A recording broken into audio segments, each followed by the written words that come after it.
Class 9th math exercise 2.2 आज हम solve करेंगे इंशाल्लाह। इसको क्वेश्चन नंबर 1 है, check whether log of x और उसकी पावर में है 7 - x इज डिवाइन पार। अब ये लॉग जो x है ये इसके बेस में है और x की पावर में हमारे पास ये नंबर है 7 - x इज डिफाइंड फार। ये हमारे पास 4 ऑप्शन दिए हुए हैं, तो कह रहे हैं कि इसके लिए ये वाला फंक्शन डिफाइन है या नहीं। ये हमारे पास x की वैल्यू दी हुई है चारों में, तो यहाँ पे ये हमारे पास क्वेश्चन जो है इसमें हम लोग ये कह रहे हैं कि जैसे फर्स्ट में है कि x इज इक्वल टू 0, तो हम लोग x की जगह 0 पुट करके देखेंगे कि ये फंक्शन जो है इस पर डिफाइन है या नहीं है। इस तरह x इज इक्वल टू 1, बाकी जो इसके पार्ट हैं उनके लिए भी सॉल्व करके देखेंगे ये फंक्शन डिफाइन है या नहीं है। आइए क्वेश्चन को सॉल्व करते हैं। इस क्वेश्चन में हमारे पास ये फंक्शन दिया हुआ है log ऑफ x 7 - x। हम पहले ये फंक्शन लिख लेते हैं हम, log ऑफ x 7 - x। अब ये हमने प्रूव करना है कि ये फंक्शन जो है तो x इज इक्वल टू 0 पे डिफाइन है या नहीं। तो पहले हम लोग ये जो भी फंक्शन दिया हुआ होता है इसको हम लोग लेट करते हैं ये किसके इक्वल है, y के इक्वल है। अब इसको हम लोग पहले एक्सपोनेंशियल फॉर्म में लिखेंगे। एक्सपोनेंशियल फॉर्म में कैसे लिखते हैं, इसकी बेस में क्या है, log के बेस में x है, तो इंटरचेंज होता है, यहाँ पे y इधर आ जाएगा और ये जो है तो उधर चला जाएगा जब हम लोग एक्सपोनेंशियल फॉर्म में लिखते हैं। तो x की पावर y हो जाएगी और इक्वल के बाद 7 - x हो जाएगा। तो ये हमारे पास हो जाएगा x की power y is equal to 7 - x।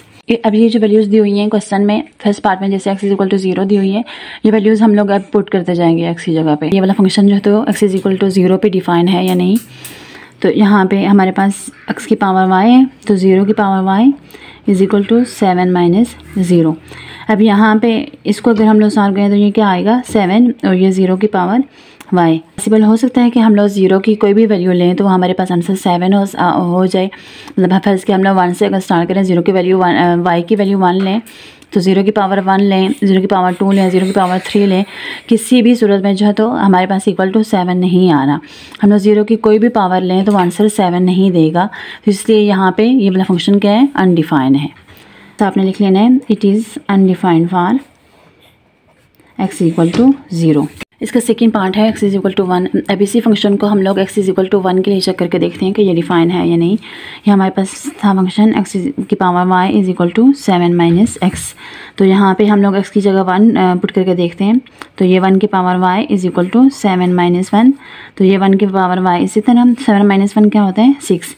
अब हमारे पास यहाँ पे y को हम लोग कोई भी वैल्यू पुट करें, 2 पुट करें, 3 पुट करें, तो 1 की मतलब कोई भी हम लोग पावर लें तो आंसर 6 देगा किसी सूरत में।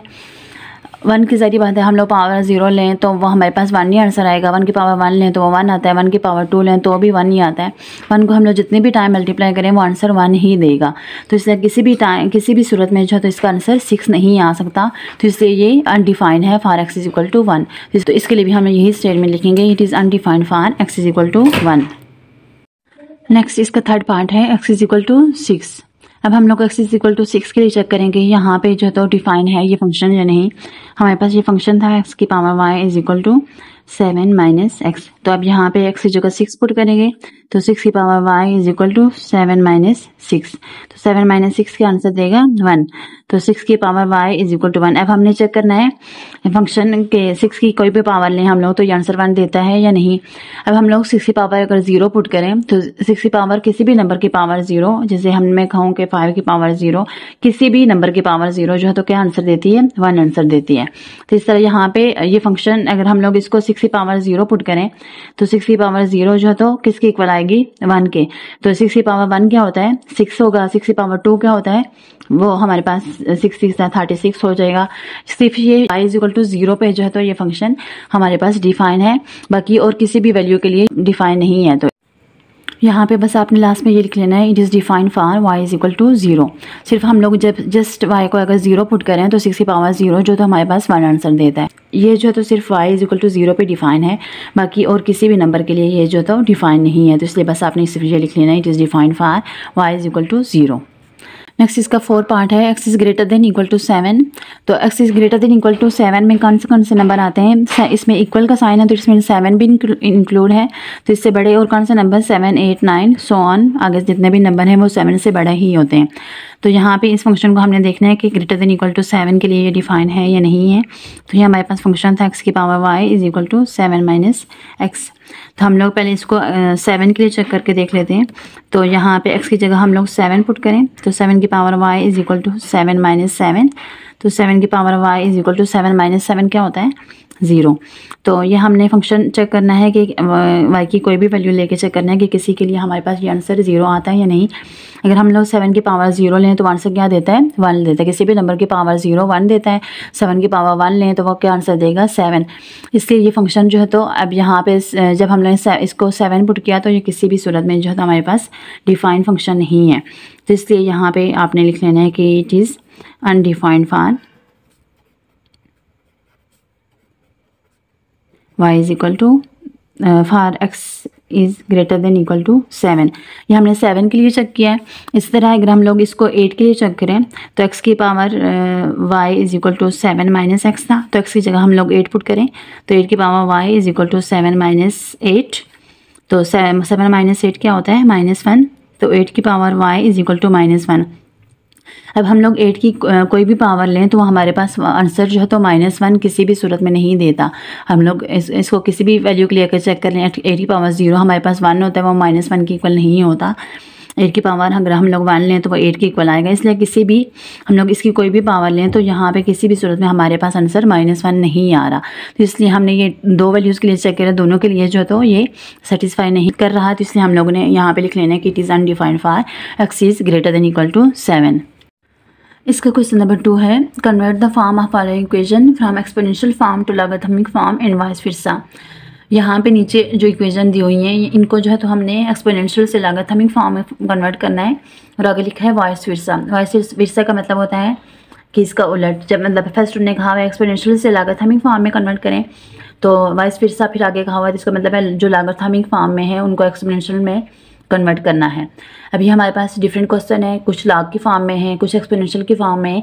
तो जो एक्सपोनेंशियल में है उनको जो है तो हमने लॉगरिथमिक फॉर्म में कन्वर्ट करना है, और जो लॉगरिथमिक फॉर्म में है उनको एक्सपोनेंशियल की फॉर्म में हमने कन्वर्ट करना है। आइए क्वेश्चन को सॉल्व करते हैं।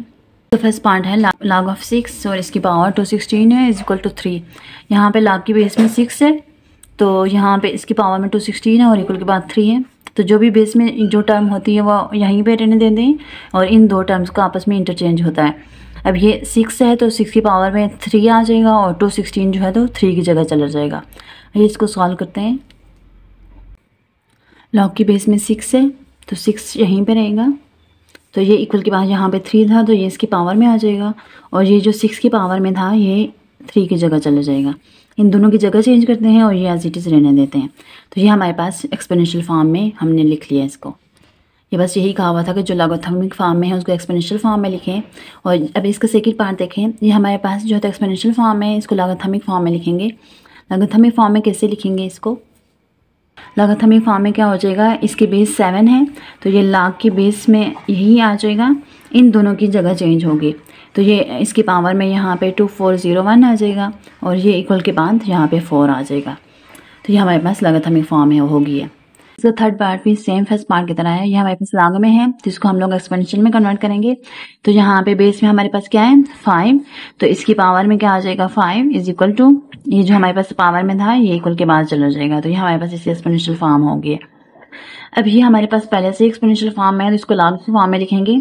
तो यहाँ पे इसकी बेस क्या है, b की पावर -3/4 है तो इसमें ये बेस में है तो b यहाँ पे हो जाएगा और इन दोनों की जगह चेंज होगी। ये 1/27 b की पावर में आ जाएगा और -3/4 यहाँ पे आ जाएगा। ये हमने इसको लॉगरिथमिक फॉर्म में लिख लिया है। इसका 5 पार्ट है, ये एक्सपोनेंशियल फॉर्म में लिखा हुआ है, इसको लॉगरिथमिक फॉर्म में कन्वर्ट करेंगे। सेम ऐसे ये जो हम लोग ने पहले क्वेश्चन किए, लॉग लिखेंगे, इसकी बेस में 125 है तो ये 125 यहीं पे इन दोनों की जगह चेंज होगी। 125 की पावर 25 और इसकी यहाँ पे जो पावर थी वो इक्वल के दूसरी साइड पे आ जाएंगी। तो ये हमारे पास लॉगरिथमिक फॉर्म में लिख लिया है। अब ये लॉगरिथमिक फॉर्म में है, यहाँ से हमने एक्सपोनेंशियल में लिखना है तो इसकी बेस 10 है तो ये 10 एज इट इज। अब 10 की पावर में 10 की पावर 12 है दोबारा से, तो log की बेस में तो 10 है, तो यहाँ पे इन दोनों की इन दोनों की जगह चेंज होगी। तो 10 है तो 10 की पावर में y हो जाएगा, और ये 10 की यहाँ पे इसको समय लाख की बेस में यहाँ पे एक दफ़ा 10 था और ये दोबारा पावर में 10 की पावर 12 थी। तो इससे यहाँ पे ये वाला जो बेस वाला 10 ये इसी तरह, और इक्वल के बाद यहाँ पे y है, तो ये 10 की पावर में y हो जाएगा इक्वल टू 10 की पावर 12। ये जो 10 की पावर 12 थी ये यहाँ पे इक्वल के बाद आ गया। इसके 7 पार्ट पे ये हमारे पास एक्सपोनेंशियल फॉर्म है, तो इसको लोगरिथमिक में कन्वर्ट करेंगे लॉग लिख के। तो यहाँ पे इसकी बेस में क्या था 256, तो इन दोनों की जगह चेंज हो जाएगी, ये पावर में 1/64 आ जाएगा और x/4 यहाँ पे आ जाएगा। इस तरह इसका भी ट्रिपल आई पार्ट है। तो यहाँ हमारे पास लोगरिथमिक फॉर्म है, तो यहाँ से हम लोग एक्सपोनेंशियल में लिखेंगे। तो इसकी बेस में 3 था तो 3 एज इट इज, इन दोनों की जगह चेंज हो जाएगी। तो 3 की power 2 is equal to x³ + 1। तो ये हमारे पास इसकी एक्सपोनेंशियल फॉर्म आ गई है। इस क्वेश्चन में यहाँ पे ये हमारे पास लोगरिथमिक फॉर्म में, जिसको एक्सपोनेंशियल में कन्वर्ट करेंगे तो जैसे हम ऐसे जैसे ऊपर वाले क्वेश्चन किए वैसे ही है। ये हमारे पास इसके यहाँ पे log की बेस में 5 था, तो इन दोनों की जगह चेंज हो जाएगी, 5 की पावर में 1 आ जाएगा, और यहाँ पे 2x - 3 यहाँ पे 1 की जगह पे आ जाएगा। इस तरह इसका लास्ट पार्ट है, क्वेश्चन नंबर 2 का लास्ट पार्ट है। ये हमारे पास 2x + 1 = 2 की पावर क्यूब है। तो यहाँ पे इनको पहले हम लोग सीधा करके लिख लें। लेफ्ट साइड पे जो है तो हमारे पास यहाँ पे पावर में होना चाहिए, जिसको हम लोग लॉग में कन्वर्ट करते हैं। तो ये हमारे पास 2 की पावर 3 = 2x + 1। तो यहाँ पे अब इसको लॉग में कन्वर्ट करें तो यहाँ पे क्या हो जाएगा log of 2, और इन दोनों की जगह चेंज होगी, पावर में 3 है और ये इक्वल के बाद ये, तो इक्वल के बाद यहाँ पे 2x + 1 हो जाएगा, और ये जो पावर वाला था वो इक्वल के बाद आ जाएगा। तो ये हमारे पास लोगरिथमिक फॉर्म में कन्वर्ट हो गया है। यहाँ पे क्वेश्चन नंबर 2 कंप्लीट हो जाता है। नेक्स्ट इसका क्वेश्चन नंबर 3 है, फाइंड वैल्यू ऑफ x। तो यहाँ पे ये जो हमारे पास अननोन है इसकी वैल्यू निकालनी है। तो ये हमारे पास लोगरिथमिक फॉर्म में है, तो इसको हम लोग पहले एक्सपोनेंशियल में कन्वर्ट करेंगे। तो ये हमारे पास क्वेश्चन था log of x की पावर 3 = 1। तो यहाँ पे है, यहाँ से हम लोग इसको एक्सपोनेंशियल में कन्वर्ट करेंगे। एक्सपोनेंशियल में कैसे कन्वर्ट किया है, जिससे हम लोगों ने अभी क्वेश्चन नंबर 2 किया। x की पावर में इन जो यहाँ पे बेस में x था तो x एज इट इज, इन दोनों की जगह चेंज होगी। तो ये 3 था तो यहाँ पे 1 हो जाएगा, और ये जहाँ पे 3 है, 3 जो है तो 1 की जगह पे आ जाएगा। तो x की पावर 1 का क्या मतलब होता है, x ही है, तो x की वैल्यू यहाँ से हमारे पास डायरेक्टली आ गई है, x = 3। इसका सेकंड पार्ट है log, और यहाँ पे इसकी बेस में x + 1 है और पावर में 9 है = 2। तो इसको पहले हम लोग एक्सपोनेंशियल में कन्वर्ट करते हैं। तो एक्सपोनेंशियल में क्या हो जाएगा, यहाँ पे बेस में x + 1 है तो ये इसी तरह, और यहाँ पे इन दोनों की जगह चेंज हो जाएगी, x + 1 और इसकी पावर में 2 आ जाएगा, और ये जो 9 है ये इक्वल के बाद चला जाएगा। अब यहाँ पे ये x + 1 की पावर 2 है, और यहाँ पे हमें 9 किसकी पावर 2 होती है, तो यहाँ पे पावर दोनों की सेम होगी है, दोनों की पावर 2 होगी है। पावर सेम हो जाए तो हम लोग बेसिस को इक्वल लिख सकते हैं ना। तो यहाँ पे बेस में क्या था x + 1 और इसकी बेस में क्या था 3। तो यहाँ से हमें x की वैल्यू चाहिए, तो ये +1 है तो दूसरी साइड पे जाके क्या हो जाएगा -1। तो x की वैल्यू क्या आ गई 2। यहाँ पे x की वैल्यू ही निकालनी थी, जो हमारे पास क्या आई 2। इसका थर्ड पार्ट है log, और 3 इसकी बेस में है और पावर में 81 और = x। इसको जब हम लोग एक्सपोनेंशियल में कन्वर्ट करेंगे तो क्या हो जाएगा 3 की पावर x, और ये जो इसकी पावर में था ये इक्वल के बाद चला जाएगा। अब यहाँ पे हमें x की वैल्यू निकालनी है, तो यहाँ पे या तो बेस को सेम करना होता है या पावर को सेम करना होता है। 81 है तो 81 को हम लोग इसके फैक्टर बना के देखते हैं कि हम लोग इसके क्या फैक्टर आते हैं, फिर जो इसके बाद इसको सॉल्व करते हैं। ये हमने 81 के फैक्टर बनाए हैं, तो इसमें 3 कितना टाइम आया है 1 2 3 4। तो हम लोग यहाँ पे 3 की पावर x इसी तरह, तो 81 की जगह क्या लिखेंगे 3 की पावर 4। ये यहाँ पे जो भी इसके फैक्टर आए हैं हमने इसको इस फॉर्म में लिख लिया। 3 था तो 3 कितना टाइम था 4 टाइम, तो ये 3 की पावर 4। अब यहाँ पे देखें बेसिस सेम हो गई है तो पावर आपस में इक्वेट हो जाएंगी। ये 3 और 3 ये दोनों में सेम है, तो हमारा पावर को हम लोग इक्वेट कर लेंगे। तो x की वैल्यू यहाँ पे क्या है, पावर में यहाँ पे क्या था x, और यहाँ पे इक्वल के बाद यहाँ पे इसकी पावर में क्या था 4। दोनों के बेस 3 थी तो पावर को हम लोग आपस में इक्वल कर लेंगे। तो x = यहाँ पे 4 आ गया इसका आंसर। नेक्स्ट इसका 4 पार्ट है, यहाँ पे इसकी बेस 2 है और पावर 64 और इक्वल के बाद x + 1। तो यहाँ पे हम लोग इसको कैसे लिखते हैं 2 की पावर x + 1 = 64। अब यहाँ पे हमने या तो बेस सेम करनी होती है या पावर सेम करनी होती है। तो यहाँ पे पावर में तो x+1 है तो इसकी बेस 2 है, तो 64 के हम लोग फैक्टर बना के देखते हैं कि इसके फैक्टर क्या आते, फिर हम लोग इसको जो तो मज़ीद आगे सॉल्व करेंगे। तो यहाँ पे हमने 64 के फैक्टर बनाए, यहाँ पे 2 कितने टाइम आया है, 1 2 3 4 5 6, तो यहाँ पे हम लोग इसको 2 की पावर में लिखेंगे 64 को, ये एज इट इज़, और 64 की जगह यहाँ पे इसके फैक्टर 2 कितने टाइम आया था, 1 2 3 4 5 6, तो 2 की पावर 6 लिखेंगे 64 की जगह। अब यहाँ पे भी इस तरह है कि यहाँ पे बेसिस सेम हो गई है, तो पावर को हम लोग इक्वेट करेंगे।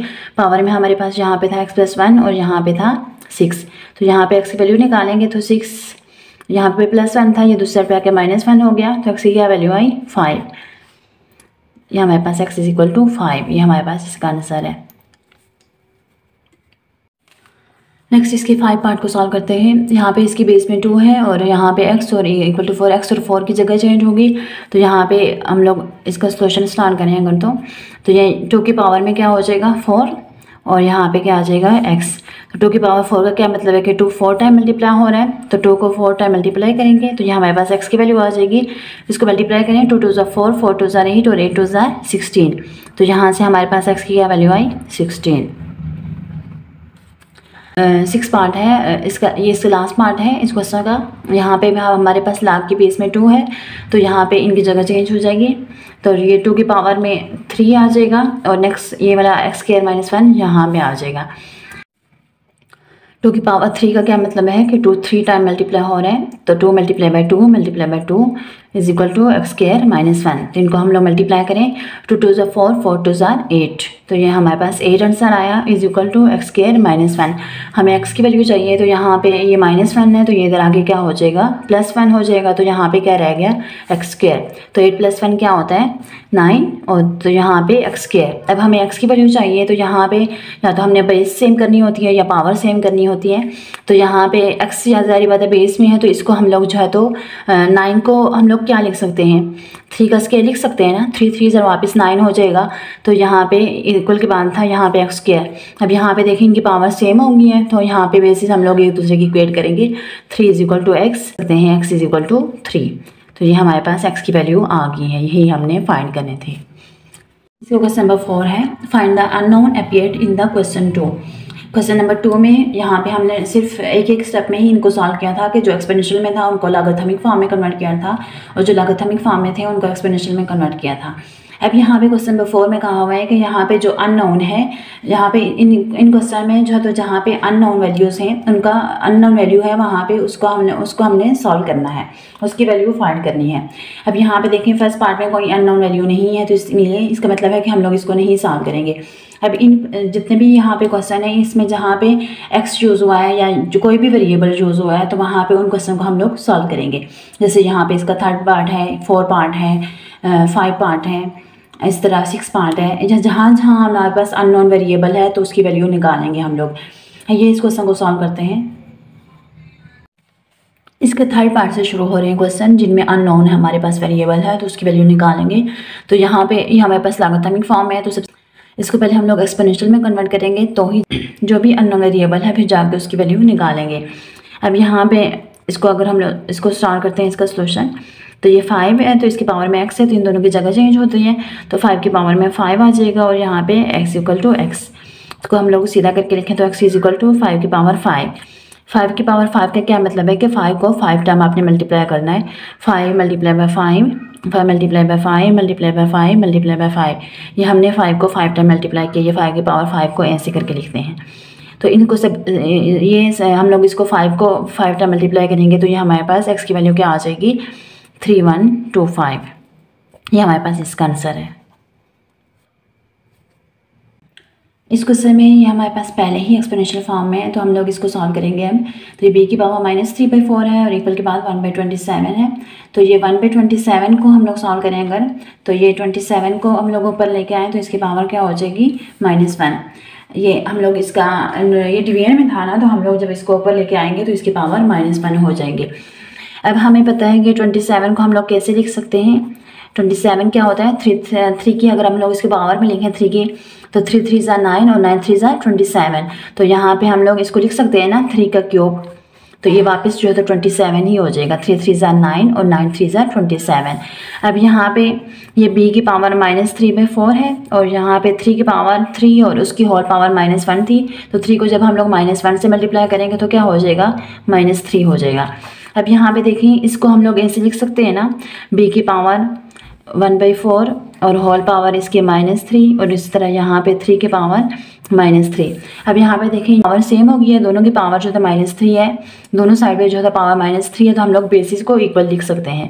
तो ये b की पावर 1/4 किसकी इक्वल हो जाएगी, 3। अभी भी हमारे पास ये अननोन की वैल्यू नहीं आई, तो यहाँ पे इसके पावर में 1/4 है, तो ये कैसे जो था कैसे कटेगा 1/4, जब हम लोग इसको 4 से मल्टीप्लाई करेंगे तो दोनों साइड पे हम लोग इसकी पावर 4 ले लेते हैं।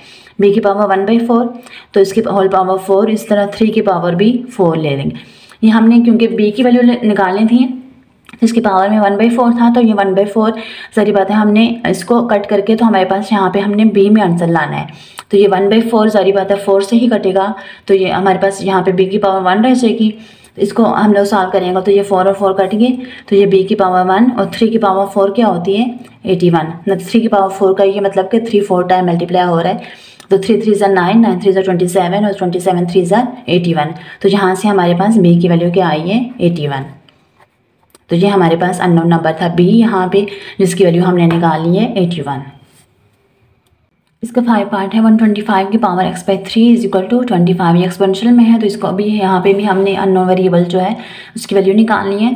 तो ये यहाँ पे इसकी बेस में 125 है, तो 125 की हम लोग फैक्टर बनाएंगे। इसको देखेंगे कि इसकी फैक्टराइजेशन फॉर्म क्या बन रही है। ये 5 से होते हैं, तो 25 5 ज़ा 125 और 5 5 ज़ा 25 और 5 1 ज़ा 5। अब ये 5 कितने टाइम आया है 3 टाइम, तो इसको हम लोग 25 की जगह लिख सकते हैं ना 5 की पावर 3 और होल पावर x/3 इसी तरह। और ये 25 है, तो 25 क्या होता है 5 का स्क्वायर होता है, 5 5 ज़ा 25। अब ये 3 और 3 कट गए, तो यहाँ पे क्या रह गया 5 की power x is equal to, यहाँ पे क्या था 5 की पावर 2। अब यहाँ पे बेसिस सेम है, तो हम लोग पावर्स को जो है इक्वल लिख सकते हैं। x की वैल्यू है यहाँ पे x इज इक्वल टू 2। ये इसका यहाँ पे 5 पार्ट कंप्लीट हो गए। इसका 6 पार्ट है log 10 और फिर उसकी पावर है 10 की power 12 is equal to y। अब यहाँ पे log की बेस में क्या है 10, इसको पहले एक्सपोनेंशियल में कन्वर्ट करेंगे, तो यहाँ पे बेस में 10 था, तो 10 एज इट इज़, तो यहाँ पे इसके इन दोनों की जगह चेंज हो जाएगी, इसकी पावर में y आ जाएगा इज इक्वल टू 10 की पावर 12। अब यहाँ पे डायरेक्टली हमें नज़र आ रहा है कि ये 10 और 10 बेस में हमारे पास सेम है, तो पावर को हम लोग इक्वल लिख लेंगे। तो यहाँ पे हमारे पास डायरेक्टली y की वैल्यू, y का आंसर आ गया 12। तो यहाँ पे अननोन वेरिएबल y था, तो y की वैल्यू क्या आई है 12। ये हमारे पास आंसर आया है इसका। इसका 7 पार्ट है 256 और इसकी पावर x/4 है इज इक्वल टू 1/64। अब यहाँ पे इसकी बेस में 256 है, तो इसके फैक्टर बनाते हैं कि इसके फैक्टर क्या आते हैं। अब यहाँ पे इसकी बेस में 256 था, तो इसके फैक्टर बनाए, तो इसके फैक्टर हमारे पास ये 2 में ही आए हैं सारे, तो ये 2 की पावर 8 है। 1 2 3 4 5 6 7 8 2 8 टाइम आए हैं, तो यहाँ पे 256 की जगह हम लिखेंगे 2 की पावर 8 और इसकी होल पावर क्या थी x/4 इज इक्वल टू, अब ये 1/64 है, तो इसको हम लोग एज इट इज़ लिखेंगे। अब ये 2 की पावर 8 है और ये यहाँ पे x की पावर x/4 है, तो ये आपस में ये वाली टर्म्स कट रही हैं, 4 1 ज़ा 4 और 4 2 ज़ा 8, तो यहाँ पे क्या हो जाएगा 2 की पावर 2 और whole power x is equal to, अब ये 64 है, तो इसको हम लोग ऊपर लेके जाए तो ये क्या हो जाएगा 64 की पावर -1। अब हम लोग इसको यहाँ पे बेसिस सेम करनी होती हैं, तो यहाँ पे 2 की power 2x is equal to 64 की पावर -1 है, तो 64 के अगर हम लोग फैक्टर बनाएं, जैसे यहाँ पे 64 भी आए हैं, 64 के फैक्टर क्या है 1 2 3 4 5 6, 2 जो है तो 6 टाइम है, तो यहाँ पे क्या हो जाएगी 2 की पावर 6 और होल पावर -1। अब यहाँ पे देखें इसकी बेसिस सेम हो गई है, तो पावर्स आपस में जो है तो सॉल्व होंगी। ये 2 और 2 सेम है, तो 2 की पावर x यहाँ पे इसकी पावर में था और यहाँ पे 6 और इंटू -1, तो 6 1 ज़ा 1 और यहाँ पे क्योंकि -1 था तो -6, तो यहाँ पे हमारे पास 2x इज इक्वल टू -6 रह गया, तो x इज इक्वल टू -6/2, तो यहाँ से हमारे पास x की वैल्यू क्या आ जाएगी -3, तो ये हमारे पास x की वैल्यू आ गई। ये हमने सॉल्व कर रहे थे। यहाँ भी इसके 8 पार्ट है। log की बेस में 3 है और इसकी पावर में x³ + 1 इज इक्वल टू 2। तो यहाँ पे पहले हम लोग इसको एक्सपोनेंशियल में कन्वर्ट करेंगे, तो बेस में हमारे पास 3 था, तो इन दोनों की जगह चेंज होगी। तो 3 की power 2 is equal to x cube plus 1। 3 की पावर 2 का ये मतलब है कि 3 2 टाइम मल्टीप्लाई हो रहे हैं, तो 3 3 सर क्या होता है 9 is equal to x cube plus 1। अब हमें एक्स की वैल्यू चाहिए, तो यहाँ पे प्लस 1 एक्स्ट्रा है, जिसको हम लोग यहाँ पे लेके आएंगे, तो ये 9 माइनस 1 हो जाएगा is equal to x cube. 9 minus 1 क्या होता है 8, तो 8 is equal to x cube. अब हमें x की वैल्यू चाहिए, तो यहाँ पे इसकी पावर में 3 है, तो यहाँ पे 8 हमें पता है कि किस चीज़ का क्यूब होता है, 2 का क्यूब होता है। 2 का क्यूब कैसे होता है, 2 2 ज़ा 4, 4 2 ज़ा 8, मतलब 2 को हम लोग 3 टाइम मल्टीप्लाई करें तो वापस 8 ही आता है, तो इसलिए इसको हम लोग 2 की पावर 3 लिख सकते हैं इज इक्वल टू एक्स की पावर 3। अब यहाँ पे पावर सेम होगी है, तो बेस को हम लोग इक्वल लिख सकते हैं, तो 2 इज इक्वल टू एक्स या x इज इक्वल टू 2, ये हमारे पास x की वैल्यू आ गई है। इसका ये एक्स पार्ट है, यहाँ पर ये भी हमारे पास लाग के फॉर्म में लिखा हुआ है, तो इसको हम लोग पहले एक्सपोनेंशियल में लिखेंगे। तो एक्सपोनेंशियल में क्या हो जाएगा, ये बेस एज इट इज़, तो यहाँ पे पावर में इक्वल के बाद 1 था तो 1 आ जाएगा, और ये जो तो नंबर है ये इक्वल के बाद चला जाएगा। तो यहाँ पे 5 की पावर 1 क्या होती है 5 ही हो सकती है, तो 2x माइनस 3। अब हमें x की वैल्यू चाहिए, तो इनको पहले हम लोग इंटरचेंज कर लेते हैं। तो 2x minus 3 is equal to 5, इसको ऐसे करके लिख सकते हैं। तो यहाँ से हमें x की वैल्यू इजीली हम लोग निकाल लेंगे। ये माइनस 3 है, तो इधर आके 5 प्लस 3 हो जाएगा, तो ये 2x is equal to 5 plus 3 कितना होता है 8। तो यहाँ से x की वैल्यू क्या हो जाएगी, यहाँ पे 2 मल्टीप्लाई हो रहा है, इधर आके डिवाइड हो जाएगा, तो 2 1 ज़ा 2 और 2 4 ज़ा 8, तो यहाँ पे x की वैल्यू क्या आई 4। ये हमारे पास इसका आंसर है। इसका लास्ट पार्ट है 2x plus 1 is equal to 2 की पावर क्यूब। अब यहाँ पे हमें x की वैल्यू चाहिए, तो यहाँ इसको सॉल्व करते हैं। ये हमारे पास एक्सपोनेंशियल फॉर्म में है, तो बस इसको डायरेक्टली सॉल्व करेंगे। तो ये हमारे पास क्वेश्चन है 2x plus 1 is equal to 2 की पावर 3। 2 की पावर 3 का ये मतलब है कि 2 3 टाइम मल्टीप्लाई हो रहे हैं, तो ये 2x plus 1 is equal to 2 2 ज़ा 4, 4 2 ज़ा 8। हमें x की वैल्यू चाहिए, तो ये प्लस 1 है, इसको दूसरी साइड पे लेके जाएंगे तो ये माइनस 1 हो जाएगा, तो 2x इज इक्वल टू 7, तो x इज इक्वल टू 7/2। अगर यहाँ पे इसको मज़ीद सॉल्व करें तो ये x इज इक्वल टू 3.5 हो जाएगा। ये हमारे पास इसका आंसर है। यहाँ पे एक्सरसाइज 2.2 कंप्लीट हो गई है। उम्मीद करती हूँ कि आपके सारे कॉन्सेप्ट क्लियर हो गए होंगे। अगर आपको लगता है कि आपने इस वीडियो से कुछ सीखा है, then do like and subscribe my YouTube channel for more videos. अल्लाह हाफिज़।